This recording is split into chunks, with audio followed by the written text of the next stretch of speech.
Alright, first and foremost, I want to say Kalalal, Yahweh, Bashem, Yahshai, Bashem, Makar, Kodash. Double honors to the elders and apostles of Brimstone Stone. Salutations to all the brothers pushing this work in all sincerity and in truth. I'm the brother Yahya from James Kingston, Jamaica camp. Here once again with another quick lesson, straight to the point, right? So now, this is basically discerning, a lesson on discerning the times, the signs of the times, right? There's a lot of people out there that are in a state of comfort during this time because they are not being prudent and basically observing the season that we're in.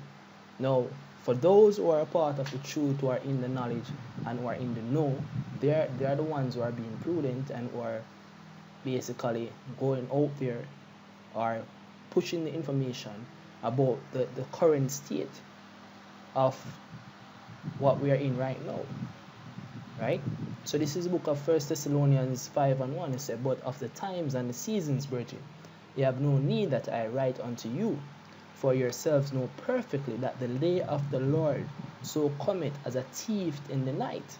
Right? So the day of the Lord cometh as a thief in the night, meaning that no one knows when the Lord is coming. You understand? The Lord is coming unknowingly. It's a mystery. Not even the Son of the Heavenly Father know himself. Not even Yahushua know himself. Right? "For when they shall say peace and safety, then sudden destruction cometh upon them as travail upon a woman with child, and they shall not escape. But ye, brethren, are not in darkness, that day should overtake you as a thief." Why aren't we in darkness? Because we are privy to the wisdom, knowledge, and understanding that was ordained unto us by the Heavenly Father. Right? "Ye are the children of light and the children of the day. We are not of the night, nor of darkness. Therefore let us not sleep as do others, but let us watch and be sober." So let us watch and be sober, right? And to watch and be sober, we have to pray. To watch, to pray, to be given the that blessing, so to speak, given that blessing to be able to watch. Right? When we go to the book of Luke chapter 21, is it 21 verse 36? Right? Verse 36. Start at verse 34. It says, "And take heed to yourselves, lest at any time your hearts be overcharged with surfeiting and drunkenness and cares of this life." So we're supposed to take heed to ourselves, right? These are our hearts, which represents our mind, be overcharged with surfeiting. Let's look up that word surfeiting, right? The word surfeiting goes back to the Greek. Let's play that. Strong's G 2897, Kraipale. Kraipale. Means giddiness. Thayer's Lexicon, related entry, Krepale. Krepale. Okay. The giddiness and headache caused by drinking wine to excess. So we're not living in a time right now where we're supposed to be giving to excess. We're not living in a time where we're supposed to be having drunkenness and cares of this life. Our mindset is supposed to be upon the Father. You see? So that's why we are not like that. That's why the day of the Lord that now catch us in a state where we are not mentally prepared, right? But nevertheless, we have to ask for that blessing to be mentally prepared. So you're supposed to take heed to yourself, lest at any time your hearts be overcharged with surfeiting and drunkenness and cares of this life, because these are all the distractions that come up upon all the earth, right? And those who are weak in the faith and those who are not privy to the knowledge of the word, right? That the fashion of this world passed away. They might be consumed by the cares of this life, right? Continuing, and so that they come upon you unawares, so that they won't come up upon them unawares that are in the know, that basically considered all the glory of this world as dung. Right? Verse 35 says, "For as a snare shall it come on all them that dwell on the face of the whole earth." Watch ye therefore and pray always, that ye may be accounted worthy to escape all these things that shall come to pass, and to stand before the Son of God. So we are supposed to watch and pray, right? Pray always. Pray without ceasing is a continuous thing to pray, right? That he may be accounted worthy, right? So this is a trying of your faith, right? To maintain, so that you, at least your foot slip.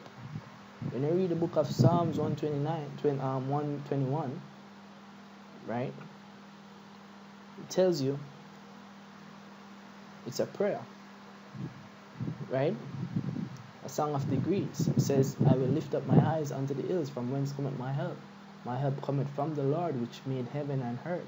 He will not suffer thy foot to be moved. He that keepeth thee will not slumber. Behold, he that keepeth Israel shall neither slumber nor sleep.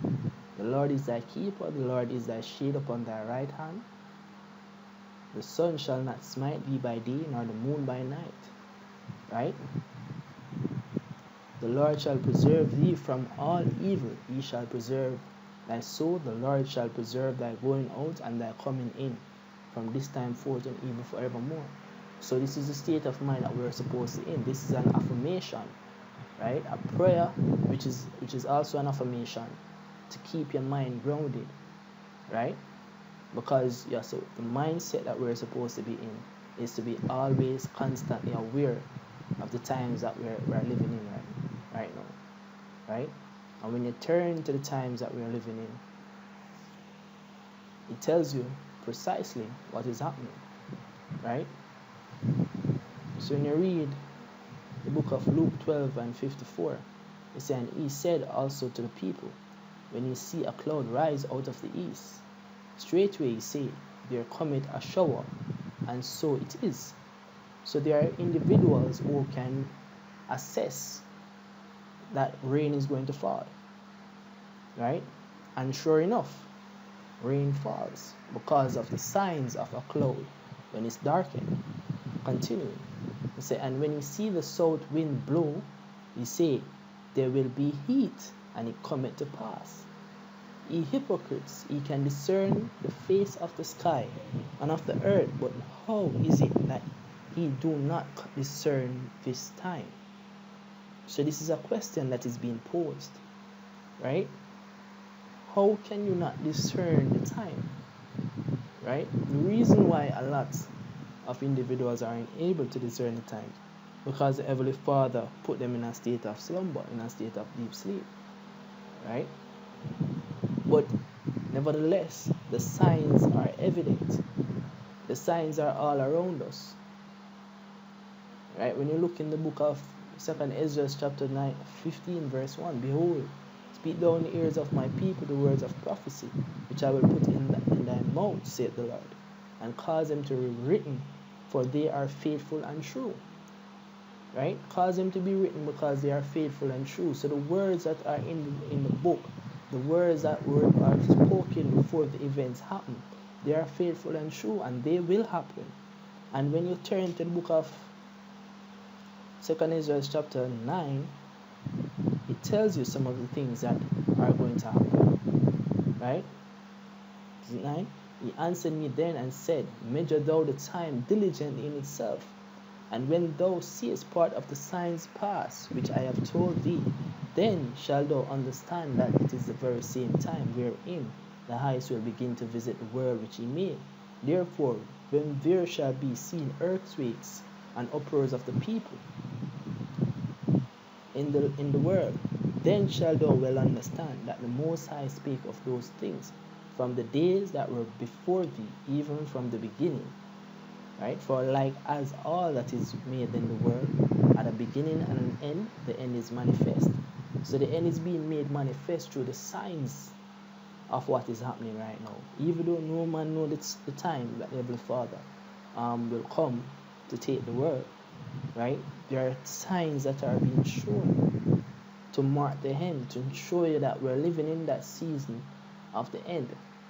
When you look on the whole entire global atmosphere, you realize that it is a prime condition for what is written in prophecy, right? Matthew chapter 24 verse 32, it said, "No, learn a parable of the fig tree. When his branch is yet tender and putteth forth leaves, you know that summer is nigh." So all of these things that are happening right now, they are signs of the end. So like the coronavirus, sign of the end. The situation with Qasem Soleimani of Iran, the general that was killed by the US, right? Those are signs of the time that we're going in right now. Zin, that is a rumor of war. Because when that happened, when that situation happened, there was buzzword over the media saying that this could likely cause a conflict between Iran and America, right? So that's according to prophecy as well. So continue in verse 33. So likewise, when he shall see all these things, know that it is near, even at the doors. So when you see all of these events taking place, the uproars of the people, the earthquakes, the rumors of wars, the bickering between nations, kingdom shall rise against kingdom. All of these things are signs of the times that we are living in, and it's going to get worse, right? Because the scripture tells us he shall bring plagues upon the earth, and it shall stay thereon, right? So right now we're living in that time where the events that are happening are supposed to be used as a measuring instrument to discern the times that we're living in, and to be more apt to build up your character and your mind state to stand firm going forth in the days ahead. So with that, I want to say Kalalal, Yahweh Bashem Yashai, Bashem Kodash. The oneness to the elders and apostles of Game Stone. Salutations to all the brothers pushing this work in all sincerity and in truth. Shalom.